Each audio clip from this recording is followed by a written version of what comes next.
दादा मुझसे पूछा करते थे, अक्सर औरों से भी पूछा करते, लेकिन जब उन्होंने मुझसे पूछा तो फिर पूछना बंद कर दिया। वो पूछा करते थे कि अक्ल बड़ी की भैंस।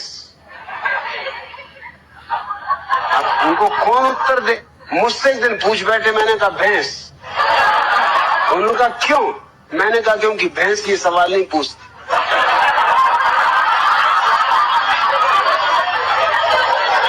ये खुजली तुम्हारी अक्ल में ही चलती। भैंस तो बिल्कुल परमहंस दशा में। मैं कई भैंसों के पास जाके कई घंटों खड़ा रहा, कोई भैंस नहीं पूछती कि अक्ल बड़ी की भैंस। अरे भैंस को पता ही है कि हम बड़े, क्या पूछना।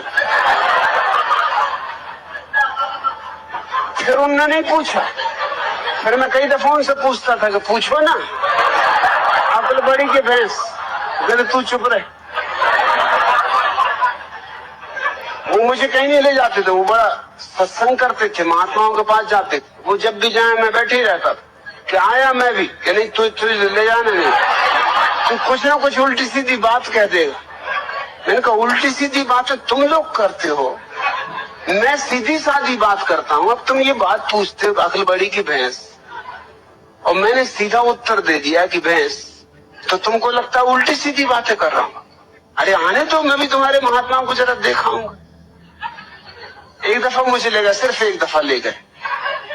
एक महात्मा के पास गए वो मिलने, मुझे ले गए। महात्मा की उम्र रही हो कोई 30 साल, मेरी उम्र रही होगी मुश्किल से कोई 15 साल, और मेरे दादा की उम्र रही कम से कम 60 साल। महात्मा ने उनसे कहा आओ बच्चा बैठो।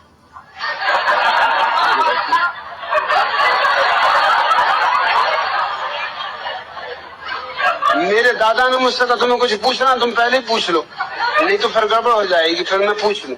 मैंने उनसे पूछा कि बच्चा एक जवाब दो। महात्मा बहुत नाराज हुए, कहने लगे मुझसे बच्चा कहते हो? मैंने कहा तुम मेरे दादा को बच्चा कह रहे हो, हरामजादे।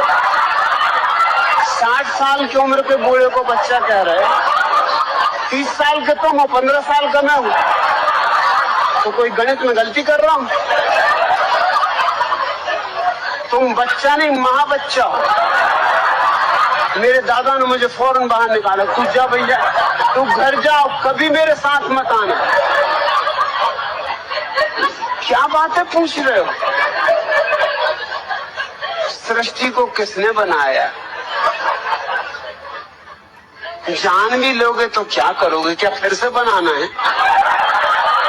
एक से ही मन नहीं भरा। अरे इतना ही जान लो कि अपना अज्ञान कैसे मिटे। ये जानने से नहीं मिटेगा, ध्यान का दिया जला लो, अज्ञान मिट जाता।